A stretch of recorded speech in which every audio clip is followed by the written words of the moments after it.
don't want to go anymore. One of these days, I just kick this piece of... I'm thinking now.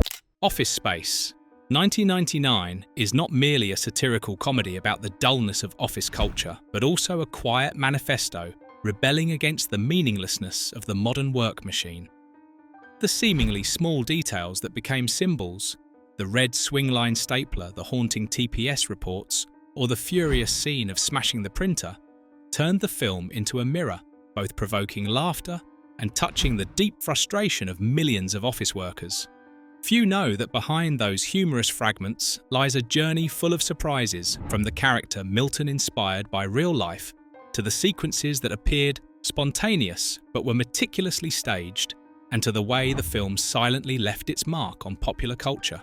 So what made a work once ignored at the box office rise to become an enduring emblem of office culture? Let us step into the journey of discovering the chilling, paradoxical, and deeply ironic truths about the formation, production, and lasting influence of Office Space. The hidden sides you may have never known, but that will certainly make you reflect on your own office life. 1. Cemetery of Forgotten Offices.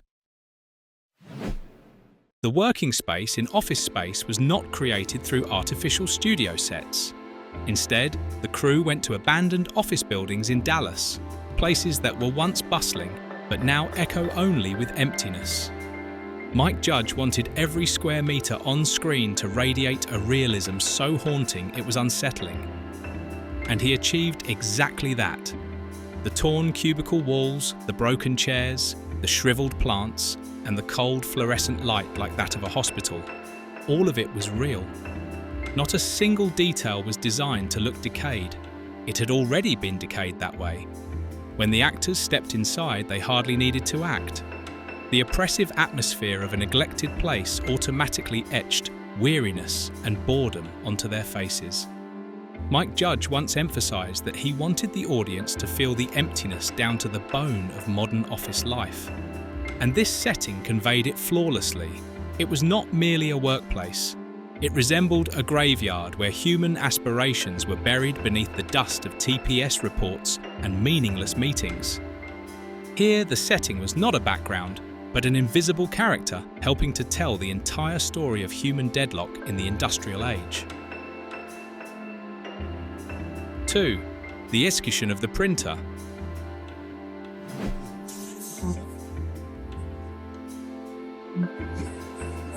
Subjects, motherfuckers, freedom.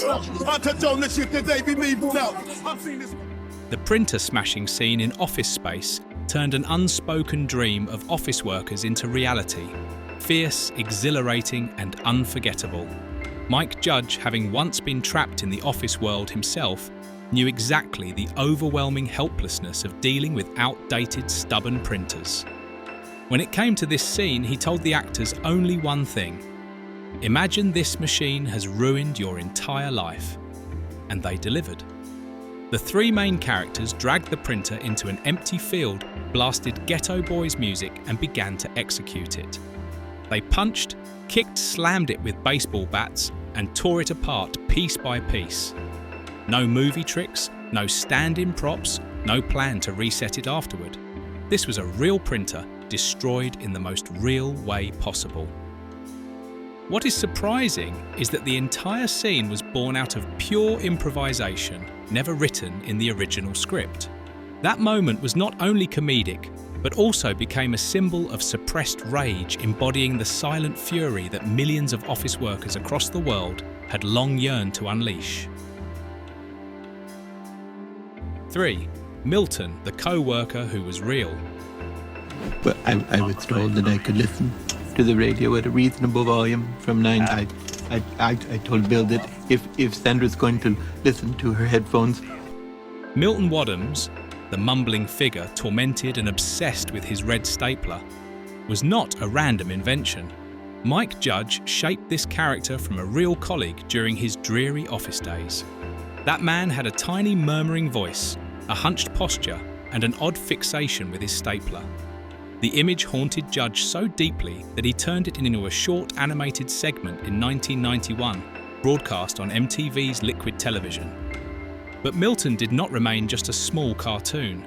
When Office Space was greenlit, Judge placed him at the centre of the story, making him a symbol of forgotten employees lost in the machinery of office life. Stephen Root, who eventually portrayed Milton Silt, stumbled into the role during an audition. At first, he failed to impress, but when Root hunched down, tilted slightly and whispered, "I believe you have my stapler," Milton seemed to materialise from the script into reality. Milton was not a loud rebel. He represented those overlooked silently enduring until they could no longer contain it. And when Milton burned the office to the ground in vengeance, the audience did not only laugh, they felt liberated. 4. Office Space, the title that almost got buried. Office Space, a name that at first glance seemed unremarkable, and that was exactly why Fox despised it. They argued it was dull, unattractive, sounding no better than the cover of a fax machine manual. Fox demanded a flashier title, something like There's Something About Mary, a name flashy enough to drag audiences into theatres. But Mike Judge stood firm. He not only defended the title, but also laughed at the studio's objections. To him, Office Space was a hidden joke. Mediocrity itself was the punchline. That blandness unintentionally mirrored the suffocating monotony the film aimed to satirise. In retaliation for Judge's stubbornness, Fox slashed the advertising budget, refused to host press screenings, and rumours even spread that the studio deliberately tried to bury the film so that no one would notice it. Yet the irony was undeniable. This move turned Fox into part of the very farce Office Space was mocking. The film did not only portray the emptiness of office life, but had its satire validated in the production process itself. And the result? Even though Fox wanted it forgotten, Office Space boldly became a cultural phenomenon, proving you don't need a loud title to turn into a legend. 5. Bill Lumbergh, the boss who made everyone want to rebel. Hello, Peter. What's happening? I'm gonna need you to go ahead and come in tomorrow. So if you could be here around 9, that would be great. Okay? No shouting was needed, no threats required. Bill Lumbergh, the boss in Office Space, only had to softly say, Peter, I'm going to need you to come in this weekend. And that alone was enough to make audiences want to throw every TPS report at him. Gary Cole, who portrayed Lumbergh, created one of the most unforgettable comedic villains in film history simply by stretching out the rhythm of his speech. That slow chewing of words was not accidental. Cole borrowed the voice from one of his former supervisors, the kind of man who could turn any request into a veiled threat. And thus, Lumbergh was born. Here is the interesting detail. The coffee mug that Lumbergh always carried was never in the script. It was entirely Gary Cole's idea. He thought that if the character constantly held a mug, it would make him look even more irritating. And the idea worked perfectly. The mug became an inseparable part of the role, turning Lumbergh into the embodiment of passive-aggressive annoyance. A man who didn't need to shout to make audiences despise him to the core. 6. The red stapler, a symbol created out of nothing. Oh, there it is. What? Here, let me just go ahead and get that from you. Great. The red swingline stapler in Office Space was not just a prop, it became the flag of rebellion for the entire film. But the astonishing truth is, before the film premiered, the red stapler did not exist at all. In the original script, Milton only owned an ordinary stapler. But Mike Judge wanted something striking, something unforgettable. The crew took a black swing line, spray painted it bright red. And in that moment, a cultural icon was born. When the movie was released, audiences became obsessed with the stapler. Dozens of calls poured into Swingline asking to purchase the red version. But at the time, Swingline had never manufactured one. Faced with overwhelming fan demand, the company eventually launched the official red stapler line. From what seemed like a trivial detail, the red stapler turned into a declaration of office rebellion, proof that sometimes the smallest things can shake an entire system.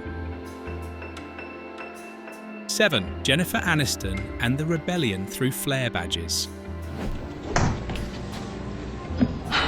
My, flair? Yeah. Or, your lack of flair, because, By the late 1990s, Jennifer Aniston was already a household name thanks to Friends. But instead of choosing another glamorous role, she accepted a small part in Office Space as a waitress forced to wear ridiculous flare badges to display her enthusiasm. Does it sound absurd? Aniston thought so too, and that was exactly why she agreed. Her character worked at Chach Kiss, a parody of TGI Fridays. The manager constantly scolded her for wearing only 15 badges, the minimum required by policy. The scene was a perfect satire of how corporations turn genuine dedication into a hollow performance. Ironically, after the film was released, TGI Fridays faced backlash from customers over its flare policy. Public pressure forced them to alter the uniform rules, cutting down the number of required badges to the minimum. This role was not just a small appearance for Aniston, it sparked real-world change. For her, it was a chance to break free from the polished image and embody someone messy, realistic and ordinary. And it was precisely that ordinariness that made her shine brighter than ever. 8. Louis C.K. almost became Peter Gibbons. Here is a detail that may surprise you. Louis C.K., the well-known stand-up comedian, was once a candidate for the lead role of Peter Gibbons in Office Space. With his sharp humour, dry style and couldn't-care-less attitude, he seemed like a fitting choice to embody a weary, burned-out office worker. But there was one problem. Mike Judge did not want an actor to perform exhaustion. He wanted someone who carried that energy naturally. Louis C.K. did well in auditions, but Judge felt he was still acting too much. Then Ron Livingston appeared. No flash, no shine, simply a man who looked as if he truly belonged to a lifeless office. Livingston did not need to pretend. He was the embodiment of workplace stagnation. At that moment, Judge knew he had found Peter Gibbons. Livingston's authenticity allowed audiences to see themselves reflected on screen. And it was that truthfulness that made him the perfect choice, bringing the character to life. The office worker who finally chose to stop caring and live true to himself. 9. From box office flop to a DVD resurrection. When Office Space premiered in 1999, it was far from a hit. With a gross of only about $12.2 million, half-empty theatres, and Fox essentially abandoning the promotion, the film was dismissed as a failure. Mike Judge must have thought his film career had just ended. But then something miraculous happened. In the early 2000s, as the DVD market exploded, Office Space discovered its second life. Through rentals, sales and shared discs, the movie began spreading among audiences. Iconic moments, from the printer smashing scene to the line, "Did you get that memo?" quickly turned into cultural phenomena. On online forums, people exchanged their favourite clips, transforming the film from forgotten to a must-watch. From a discarded release, Office Space rose into legend. It was not only beloved, but also turned into memes quoted in office meetings as a way for employees to vent and laugh at their own struggles. This late-blooming success made Office Space one of the clearest examples of how a film can live forever. Not because of box office numbers, but because of its audience.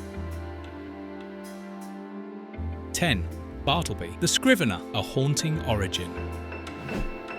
Before Office Space existed, there was Bartleby the Scrivener, Herman Melville's classic short story published in 1853. Bartleby, a gloomy office clerk, one day decided to stop working by uttering the chilling line, "I would prefer not to." No anger, no drama, just a silent refusal that shook the system to its core. More than a century later, Peter Gibbons walked into the modern office world. After a bizarre hypnosis session, he made the same choice to stop pretending, to stop obeying, to stop being afraid of saying no. Mike Judge never directly cited Melville, but literary critics could not ignore the parallel. Both stories raise the same question. Does work hold true meaning, or is it merely an invisible shackle? And sometimes the quietest rejection is the most terrifying act of all. What made Office Space remarkable was how it modernized Melville's idea, turning a silent rebellion into a comedy that was both bitter and profound. Peter Gibbons did not only say no to his job, he said no to the system itself, and that in any era is an act of pure defiance. 11. Milton, the forgotten man who became a hero. Milton Wadhams did not look like a protagonist. He was not handsome, not powerful, not courageous. Yet it was this overlooked office worker mumbling in the corner with a red stapler in hand who became the very symbol of pent-up fury. Stephen Root. The actor who portrayed him transformed Milton into a legend. At first, Root failed in his audition. His voice was too loud, too clear, nothing like an invisible man.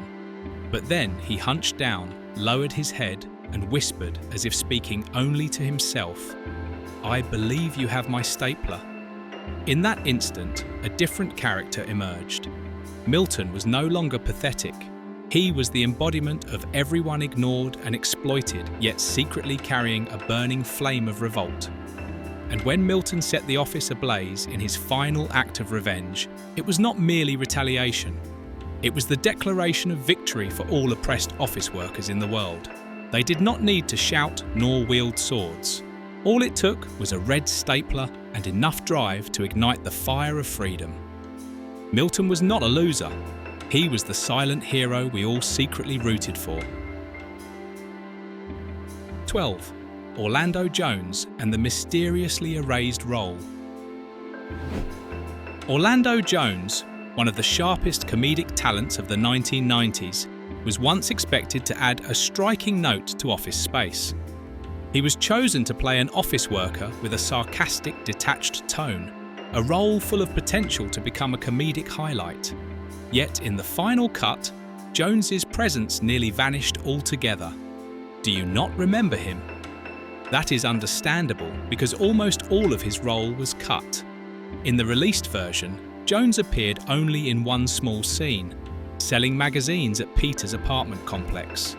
No character setup, no resolution, just a single line, and gone. The reason behind this removal was never disclosed. And that very silence turned the situation into a strange irony. Jones, erased from the story, unintentionally became the perfect reflection of the film's central theme: forgotten people trapped inside the system. His story reminds us that even the brightest talents can be swallowed and discarded, just like the invisible workers in the office world. 13. The hypnosis scene, from a joke to the soul of the film.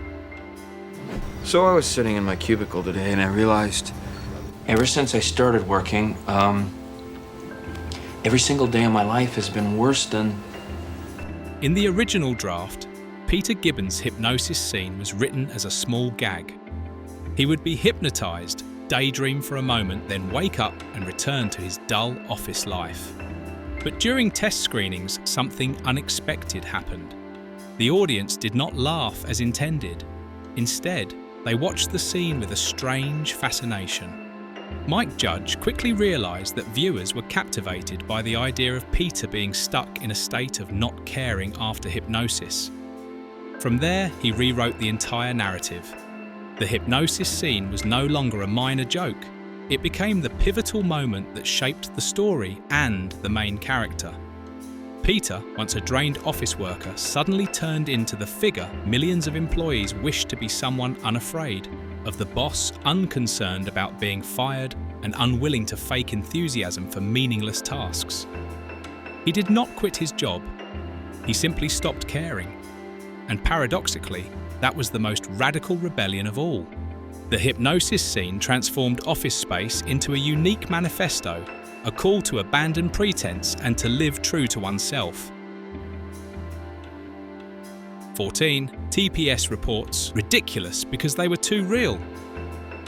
You see, we're putting the cover sheets on all TPS reports now before they go out. Did you see the memo about this? Yeah, I have the memo right here. I just forgot.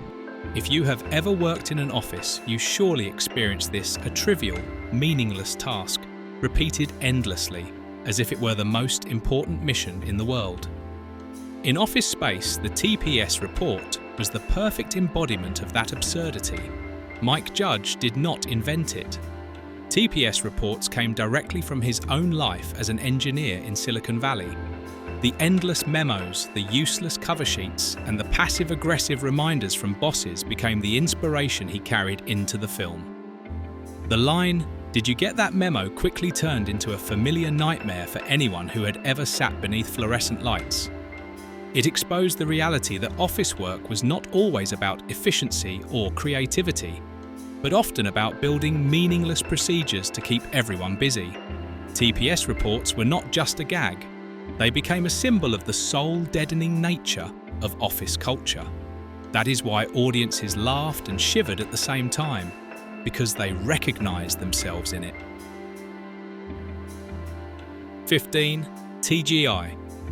Fridays forced to change because of Office Space. Do you think a joke on screen cannot change reality? Think again. In Office Space, Jennifer Aniston played Joanna, a waitress forced to wear a ridiculous number of flare badges to prove her enthusiasm. Her manager constantly berated her for wearing only 15, the minimum required. It was a sharp satire of how corporations turn employee passion into hollow performance. Ironically, after the film was released, TGI Fridays, the chain parodied in the movie, faced real backlash from customers. People mocked the requirement for employees to wear dozens of meaningless pins just to fake cheerfulness. Under public pressure, TGI Fridays had to revise its uniform rules, cutting down the required badges to the bare minimum and allowing employees to express themselves more freely. What seemed like a harmless gag in a comedy ended up reshaping a corporate policy. And that was the true power of Office Space. It not only mocked office life, but forced society to rethink its systems. 16. Stephen Root, the hunch that created Milton. Milton was a strange, unforgettable figure, but few know that Stephen Root, who played him, almost lost the role. In his first audition, Root failed to capture the quiet, invisible quality Mike Judge was looking for. His voice was too loud, his delivery too ordinary. At that moment, Milton had not yet come to life, but Root did not give up. In a sudden moment, he hunched his body, lowered his head as if speaking to the floor, and whispered, "I believe you have my stapler." Instantly, Milton appeared in full. The mumbling tone, the evasive eyes, the awkward movements, all awakened at once. That blend of posture and voice convinced Mike Judge and the crew that Milton had been found. From then on, Root immersed himself completely in the role. He later said that the hunched posture changed everything about how he felt the character. It made him feel small, invisible, forgotten. Exactly what Milton embodied. As a result, Milton was no longer just a forgotten office worker. He became a symbol for all those oppressed, quietly enduring until the day they erupt. And Stephen Root achieved this transformation by nothing more than changing the way he stood. 17. Lawrence, the rowdiest neighbour on screen. Hey, man. Check this out, dude. Oh, jeez, Lawrence. Well, I'm sorry, man. I thought you want to see this. Hey Peter, if you're with 2 chicks tonight, don't forget to call me. With his mullet-thick Texas drawl and carefree attitude, Lawrence, Peter's neighbour, became one of the most memorable supporting characters in Office Space. The twist is, Lawrence was not merely fiction. He was inspired by a real man, Diedrich Bader. The actor who played him explained that he based the role on a childhood neighbour in Texas. A simple man, often wearing sleeveless flannel shirts, always ready with unsolicited advice. Bader admitted that when he played Lawrence, he did not need to invent anything. He simply reproduced that neighbour as he remembered. In the film, Lawrence provided balance. While Peter and his co-workers were trapped in suffocating monotony, Lawrence lived freely ignoring rules and systems. That made him a strange yet captivating symbol, a man living true to himself while others struggled to find meaning. The real neighbour even saw the movie and felt proud of Lawrence. In the end, the character became more than just comic relief. He embodied a raw, untamed freedom that no system could ever cage. 18. Ron Livingston, the perfect face of exhaustion. Peter Gibbons, the central figure of Office Space, was the embodiment of a man without dreams, without ambition, and utterly worn out by office life. The role demanded not only acting skill, but someone who genuinely understood the feeling of spiritual burnout. That was why Ron Livingston was chosen. Before him, Mike Judge tested several actors, including Louis C.K., the comedian with a dry, indifferent style. Yet no matter how sharp Louis C.K. was, he could not portray the innate fatigue Judge was seeking. Then Livingston appeared. No flashiness, no attempt to impress. He simply was Peter Gibbons. Livingston carried a quiet, authentic energy that was almost frightening. He did not perform boredom. He looked as though he had truly lived it. From the empty stare at Lumbergh to the casual indifference of sabotaging the company, Livingston turned Peter into the symbol of every office worker who had ever dreamed of just stopping and ceasing to care. Mike Judge later admitted that Livingston was so precise he barely needed directing. Every action, every gesture fit the spirit of the role. His exhaustion was not performance, but a raw energy that instantly resonated with millions. Peter Gibbons was no longer just a character. He was the embodiment of everyone who had ever wanted to walk away and live true to themselves. 19. The philosophy of silent rebellion. Office Space was not only an office comedy, but also a work that asked profound questions about the true value of labour in the modern corporate machine. It exposed the meaninglessness and endless repetition of office life, where workers are trapped completing tasks whose purposes even they cannot understand. Peter Gibbons embodied a different kind of rebellion. Not shouting, not destruction, but simply stopping to care.